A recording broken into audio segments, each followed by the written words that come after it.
1 minute.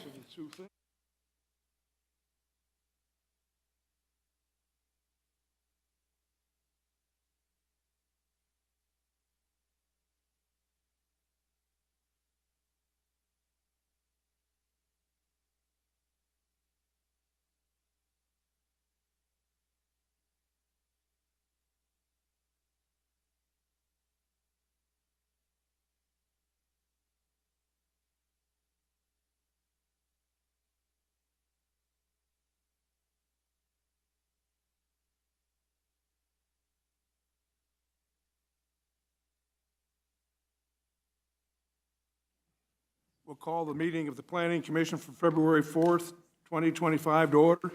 We can put your hand and we'll say the Pledge of Allegiance. Pledge allegiance To the flag of the United States of America and to the republic for which it stands, one nation, under God, indivisible, with liberty and justice for all. Thank you.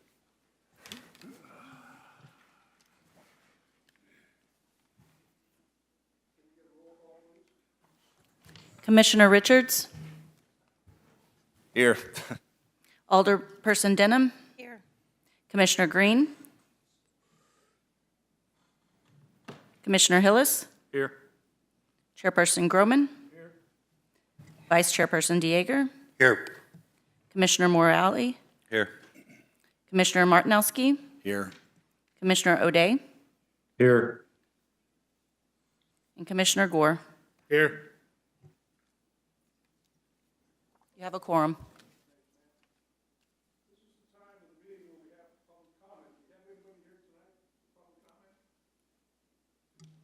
We do not.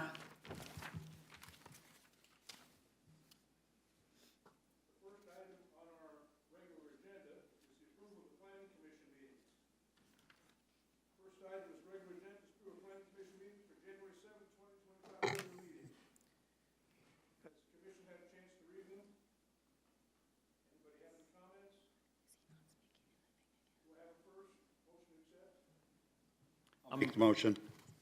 I'll second. Commissioner Richards. Yes. Alderperson Denham. Yes. Commissioner Green. Commissioner Hillis. Yes. Chairperson Groman. Yes. Vice Chairperson Dieger. Yes. Commissioner Morale. Yes. Commissioner Martinowski. Yes. Commissioner O'Day. Yes. Commissioner Gore. Yes. Vote passes 9-0. First item of the public hearing is a request for municipal code amendment to chapter 94-88C pertaining to parking lots. Can I get a motion to bring this item to the floor? Second. Second. Staff like to provide information on this item. Yes, I would. Yeah. Good evening, commissioners and alderwoman. Good to see you guys tonight. Chance, I don't know if we can move it back to the PowerPoint on the screen. Okay.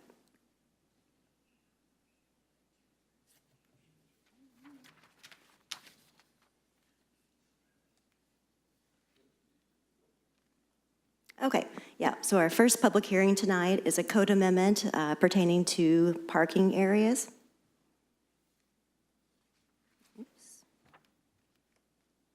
So this is a public hearing, and we did publish a legal notice in the Tri-Lakes newspaper. So this amendment for parking lot lighting, it's housed in section 94-88, subsection C, which is our off-street parking standards. And basically what this code amendment is trying to do is just clean up some of the language, removing unnecessary wording.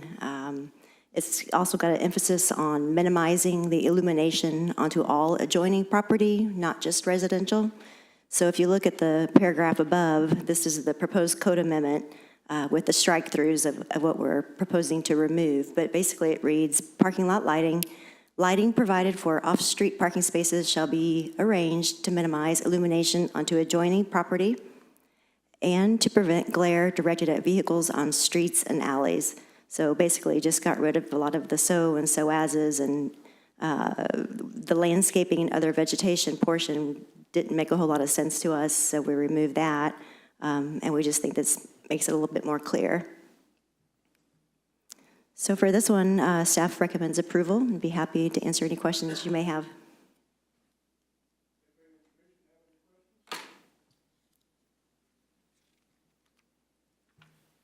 Anyone in the, that's kind of a rhetorical question. It's a rhetorical question. Do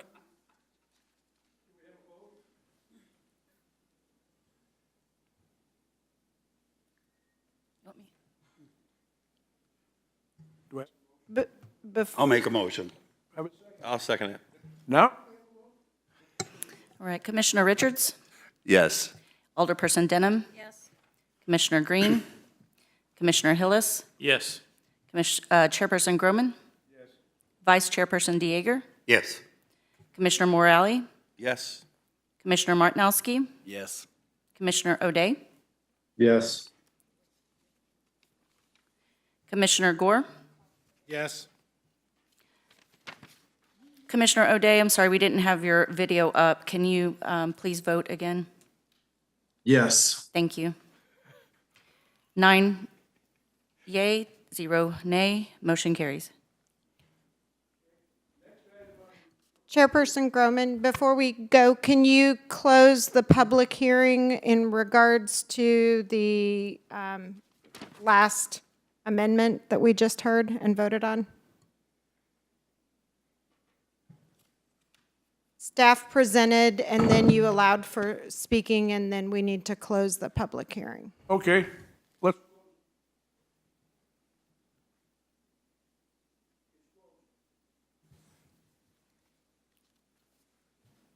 now the next item? Okay. Next item is public hearing is a request for municipal code amendment throughout Chapter 94, Table 94-64.1, temporary uses, and Section 94-64D3 pertaining to farmers markets. Can I get a motion for this item to the floor? So moved.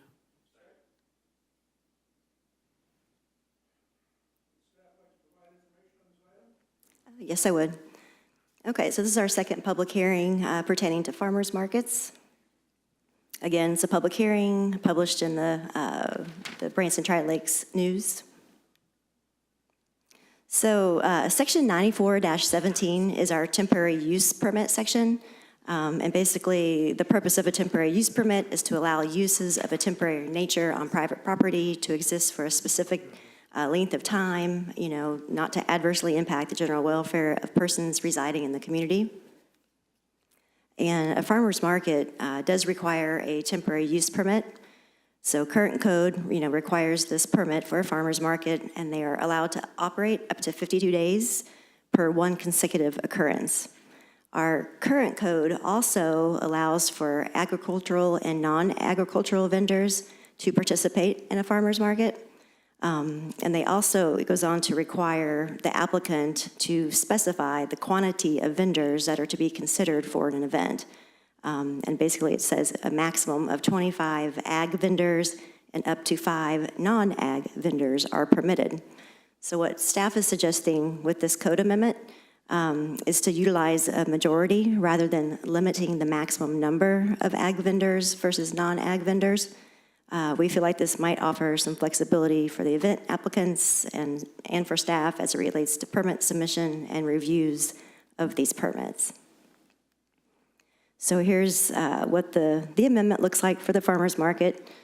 Basically just striking what's there now under A, and then just adding vendor types. You know, non-agricultural vendors are permitted.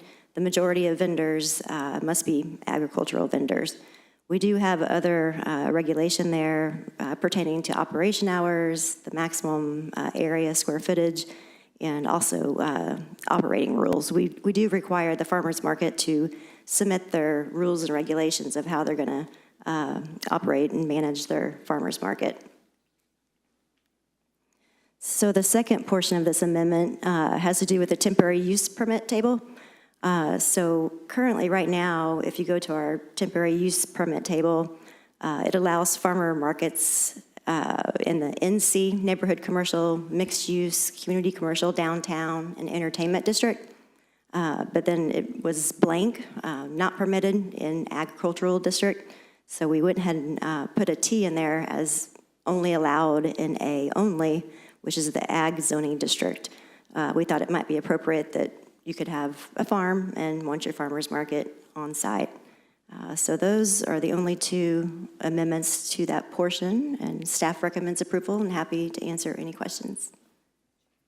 Do any of the commissioners have any questions? Yes, Mr. Chairman. So the temporary use permit is allowed for how long?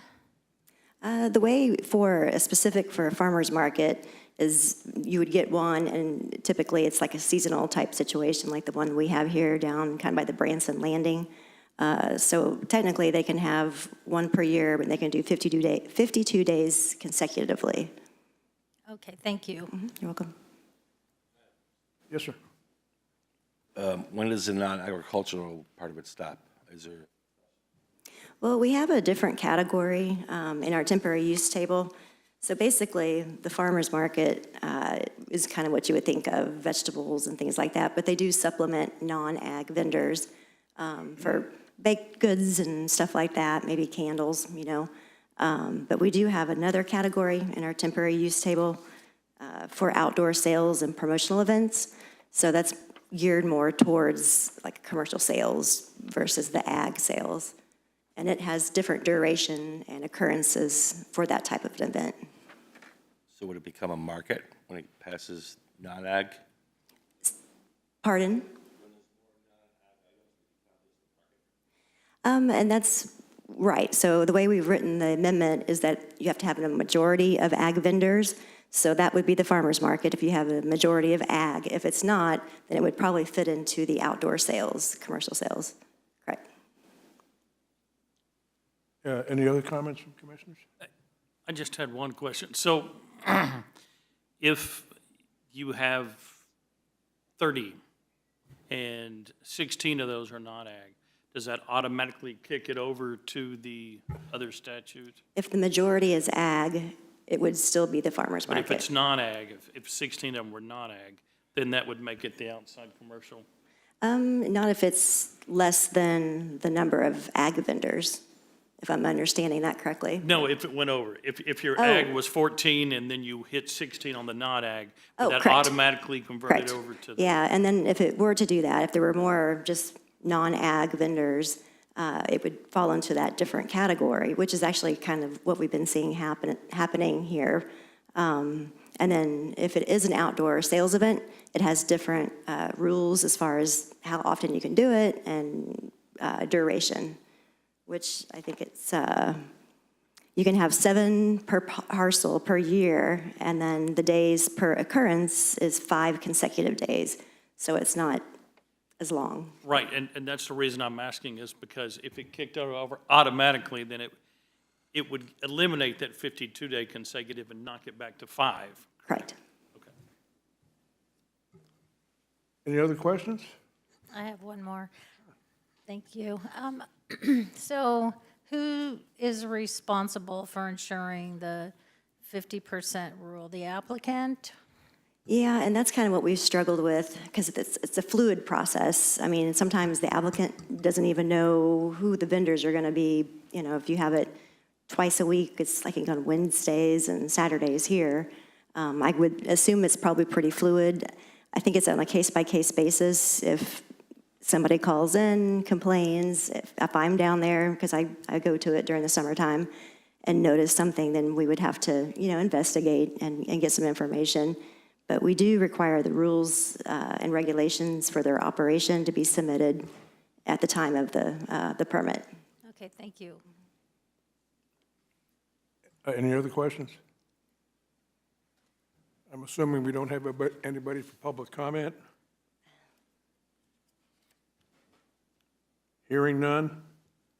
Would anybody else? No, obviously, you've already spoke. I will close the public hearing, entertain a motion to approve the request for municipal code amendments throughout Chapter 94, Table 94-64.1, temporary uses in Section 64-94 94-64 D3 pertaining to farmers markets. Do I have a motion? So moved. Have a second? Second. Call for the vote. Commissioner Richards? Yes. Alderperson Denham? Yes. Commissioner Green? Commissioner Hillis? Yes. Commissioner Groman? Yes. Vice Chairperson Dieger? Yes. Commissioner Morale? Yes. Commissioner Martinowski? Yes. Commissioner O'Day? Yes. Commissioner Gore? Yes.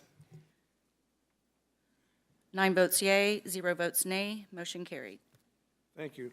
This concludes the public hearings for tonight's agenda. Staff, do you have any reports for the commission? No reports at this time. Any commissioners want to make a report? I'd just like to point out that we're in the process of revising our comprehensive plan for the city. The questionnaire should be online pretty quick. I would appreciate it if you all take a look at it and fill it in, or if you've got any questions, we ought to participate as much as we can. Thank you so much. The next item on the agenda would be an adjournment. Our next meeting is scheduled for Tuesday, March 4th, 2025 at 6 p.m. in the council chambers. I will now entertain a motion to adjourn the February 4th, 2025 Planning Commission meeting. Second? Second. Vote? Commissioner Richards? Yes. Alderperson Denham? Commissioner Green? Commissioner Hillis? Yes. Chairperson Groman? Yes. Vice Chairperson Dieger? Yes. Commissioner Morale? Yes. Commissioner Martinowski? Yes. Commissioner O'Day? Yes. Commissioner Gore? Yes. Votes 9 yea, 0 nay. Thanks, Chuck. Take care. Thanks, guys. Appreciate you. You guys.